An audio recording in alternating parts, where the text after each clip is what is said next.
Assalamualaikum warahmatullahi wabarakatuh. Teman-teman, kali ini kita akan membahas 3 rumus yang sering digunakan pada Microsoft Excel, termasuk juga yang versi Android, yaitu rumus sum, sum if, dan sum ifs. Ketiga rumus ini sama-sama digunakan untuk menjumlahkan suatu data tertentu. Oke, langsung saja kita praktekkan pada tabel data ini. Kita akan menjumlahkan seluruh nilai yang ada pada data ini, yaitu 5 tambah 10 tambah 5 tambah 15 dan ditambah 10 menggunakan rumus sum ini. Kita masukkan rumusnya, diawali dengan sama dengan, kemudian ketikkan sum, buka kurung, lalu kita blok data yang akan kita jumlahkan. Kita blok dari atas sampai bawah, sampai sini. Setelah itu kita enter. Maka hasil dari penjumlahan semua data di atas adalah 45. Kemudian rumus yang seterusnya yaitu rumus sum if. Rumus ini sama fungsinya dengan rumus yang pertama, hanya saja dengan rumus ini kita bisa menjumlahkan suatu data berdasarkan kriteria yang kita inginkan. Semisal pada tabel ini kita hanya ingin menjumlahkan data penjualan berdasarkan kategori sayuran saja, sedangkan pada kategori buah kita tidak ingin menjumlahnya. Caranya sama dengan yang awal, kita awali dulu dengan sama dengan, kemudian tulis sum if, lalu buka kurung, kemudian kita blok ring atau rentang data yang berisi kriteria yang akan kita cari, yaitu pada tabel kategori ini. Kemudian titik koma. Selanjutnya kita masukkan kriteria yang ingin kita jumlahkan. Semisal kita hanya mau menjumlahkan yang sayuran saja. Kita masukkan di sini, ketikkan sayuran, kemudian tanda petik lagi. Setelah itu kita kasih titik koma, kemudian blok data yang ingin kita jumlahkan, yaitu data penjualan. Setelah itu kita enter. Maka hasilnya adalah 24.000 jumlah daripada data penjualan sayuran, yaitu 15.000 ditambah 9.000. Sedangkan untuk yang buah ini tidak ikut dijumlah. Begitu juga sama caranya ketika kita ingin menghitung jumlah penjualan daripada kategori buah. Caranya sama, hanya saja kita tinggal mengubah namanya di sini. Kemudian kita enter.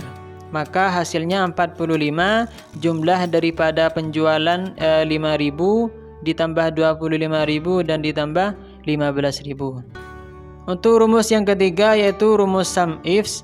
Fungsinya hampir sama dengan yang rumus yang kedua. Hanya saja untuk rumus yang ketiga ini kita bisa menjumlahkan suatu data berdasarkan lebih daripada satu kriteria.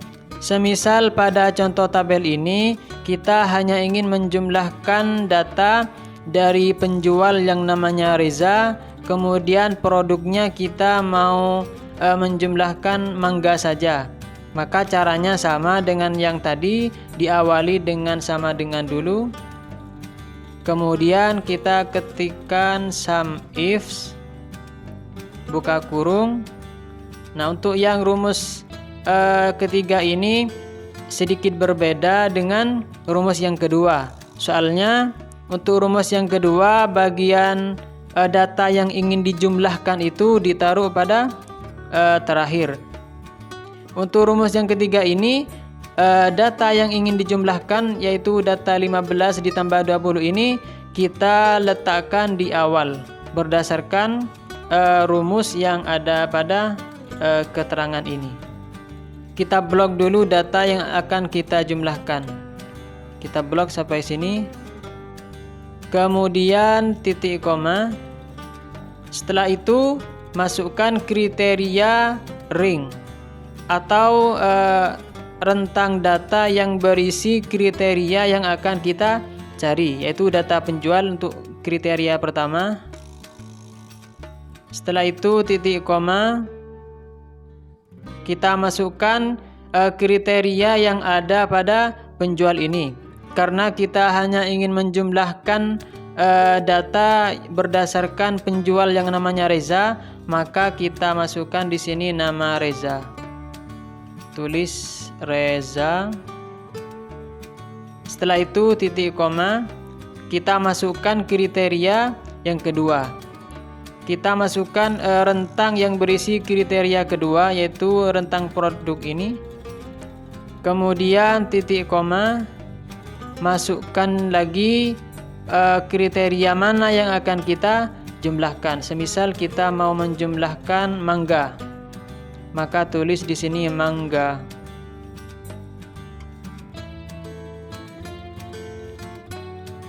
Kita tutup dengan tanda petik 2. Setelah itu kita enter. Maka hasilnya adalah 13. 13 ini jumlah daripada data dengan nama penjual Reza dan produknya mangga, yaitu 13. Berarti di sini cuma ada satu data di sini. Semisal kita mau rubah di sini, kita rubah namanya Dani. Kita tinggal rubah di sini namanya Dani. Lalu kita enter. Maka hasilnya 14 karena produknya cuma ada satu, yaitu Dani dengan menjual produk mangga cuma ada satu. Begitu juga dengan produk yang lain, bisa kita tinggal ubah sesuai dengan yang kita inginkan. Jadi seperti ini cara untuk menjumlahkan suatu data di Microsoft Excel yang versi Android. Untuk selanjutnya, jika kalian ingin mendapatkan notifikasi untuk video baru dari channel ini, kalian bisa klik subscribe. Untuk melihat video lebih banyak lagi, kalian bisa klik playlist berikut ini. Sekian, terima kasih, selamat mencoba, semoga bermanfaat.